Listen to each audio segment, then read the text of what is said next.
Meeting webinars are a way you can raise some cosmic dust in your market in a way that never seemed possible before. You can bring people together virtually who might never come together in person. There are lots of ways of doing that. Let's take a look at a different number of ways we can use meetings in real estate and create meeting webinars.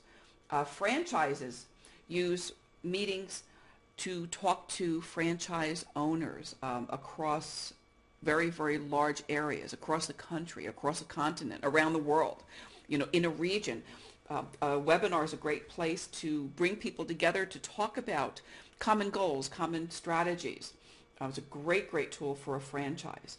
A brokerage can use online meetings when you have a multi-office situation. Bring together managers, bring together department heads, bring together staff and independent contractors. Within a brokerage, have a sales meeting. Not all real estate agents can come to sales meetings. People have really, really conflicting schedules that don't make it real possible to come together, and webinars make that possible. Agent teams, it's the same thing. Agent teams, you've got different people responsible for different things. You may have them located all around town. Being able to have a virtual meeting where people can stay in their own office or do it from their own home office saves people time in travel. Half an hour each way in a car to go to a meeting is an hour that people have to carve out of their day.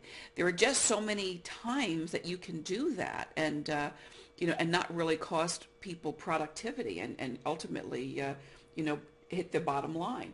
So working with webinars in teams is a real, real great idea. You can create an advisory group. Think about an advisory group with people in your market, people in your geographic market who may be able to help you, reach out and reach more people in your demographic market. It's a real, real great way to share intelligence, share information about the market with an advisory group. And an advisory group can meet online. Create a roundtable. Talk about best practices about any area of your business.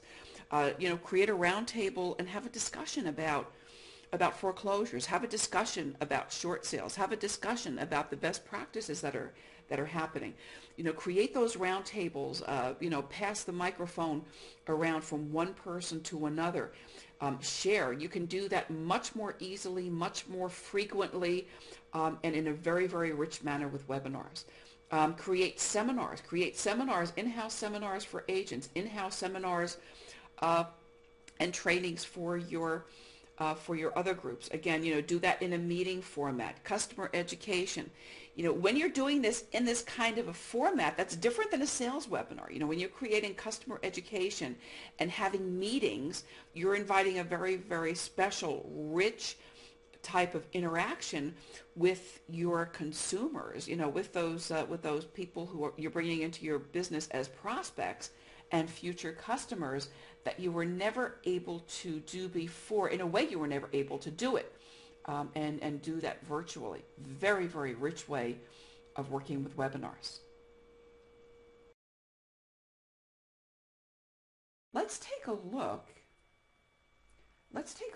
at a team meeting cycle and an example of how this meeting webinar can work in a real estate team. So we've got a couple of agents who have a team going. Let's call them Jill and Jack, and Jill and Jack are going to schedule a meeting later in the week with their team. They've got some listing agents, they've got some buyers agents, a couple of transaction coordinators, and they're going to be meeting later in the week.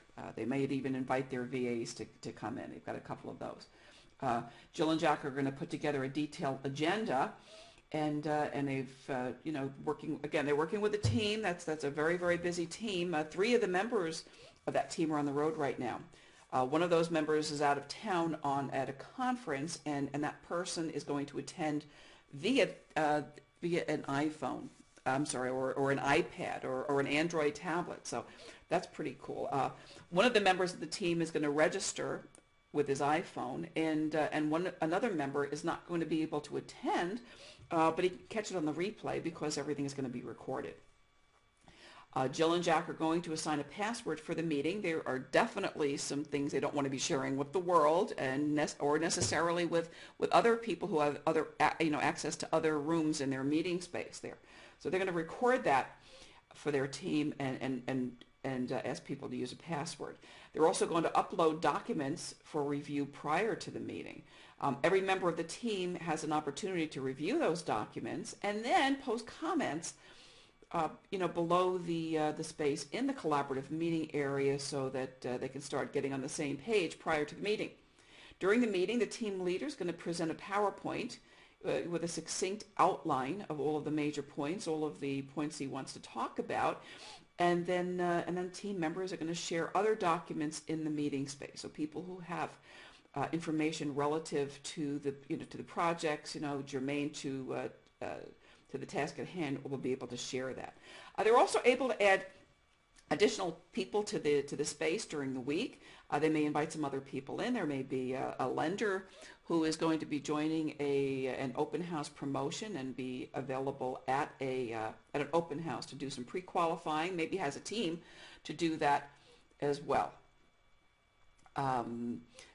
They are able to schedule recurring meetings. Maybe they have just figured out that would be a very, very cool thing to do, to have recurring meetings at the same time every week, and they can do that very, very quickly.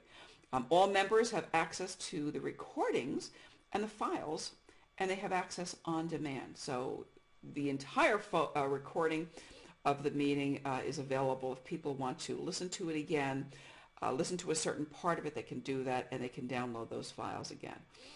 Team members who are working on a project, who are working in Excel or working in Word or working in another document, may have some thoughts as they're working on it. They can start an instant meeting and jump right into that collaborative meeting area right from those documents, right from within those documents, and start an instant meeting with another person on their team just like that.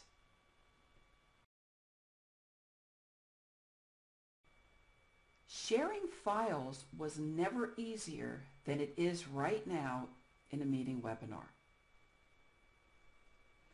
People within a group, within a meeting webinar, can collaborate to create presentations and reports right online.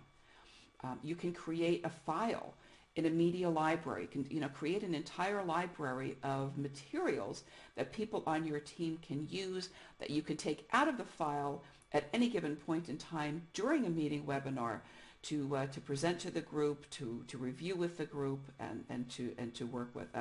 Those same files are files that may be contract files. You can have a meeting again with clients. You can be presenting a contract for a buyer or a seller to review before signing.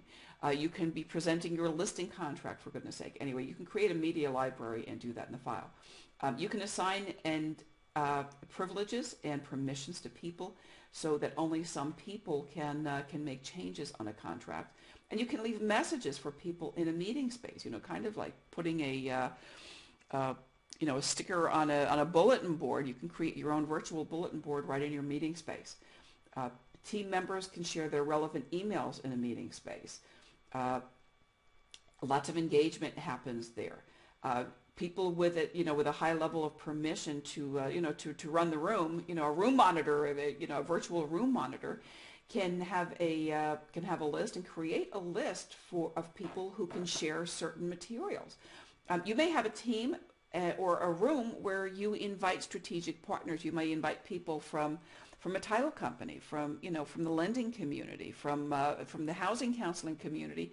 You may have different levels of permissions for different people to share different documents depending upon the project in which you're engaged. You can share updated files and notes about changes. Final files can contain history notes. You can lock them. So file management in a meeting space is very, very great. And the other neat thing that's very, very neat with the way the technology is emerging is the way that you can use mobile applications in webinars. And people now, are signing in and attending webinars on their smartphones. They're using the iPad to attend webinars on a lot of platforms, and they're using the Android tablet. So mobile applications are bringing people together. You can have your meetings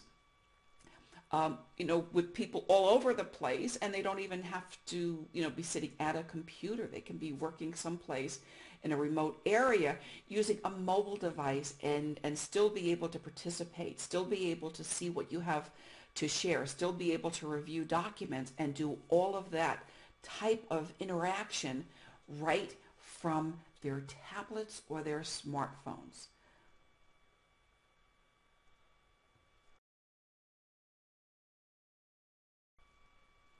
One of the things you hear me talk about these days, and I talk about it a lot, is cross-channel marketing. And cross-channel marketing is a way, and a way of thinking and a way of running your business that is about integrating your platforms, making one kind of technology work with another kind of technology. Use what you have and make it better and more efficient. It's not about using a lot of different things separately, a lot of multiple platforms everywhere. That is very, very hard. That gets very confusing, and it's very, very time consuming. Using productivity tools in a webinar situation is a perfect example of really making the best of technology. You already have some kind of email client. You're already using Outlook or some other type of email client, calendar client. When you can schedule a meeting right from that email client, right from your calendar, you're going to be 2 steps ahead of everybody else. Be able to upload documents to a meeting space. Being able to start and join meetings right from your calendar, and being able to initiate meetings right from within a document, as you're creating a Word document, as you're creating a PowerPoint, or as you're creating an Excel spreadsheet. When something comes up and you need to have some kind of interaction with a team member or a strategic partner or somebody, and you can do that and initiate that contact right from that document, that's going to make your life a whole lot easier at the end of the day. When you're making it easier, when you're working more efficiently, when you're able to be more effective, that's when you see dramatic results in your business. And that, ultimately, you're going to see dramatic results in your bottom line.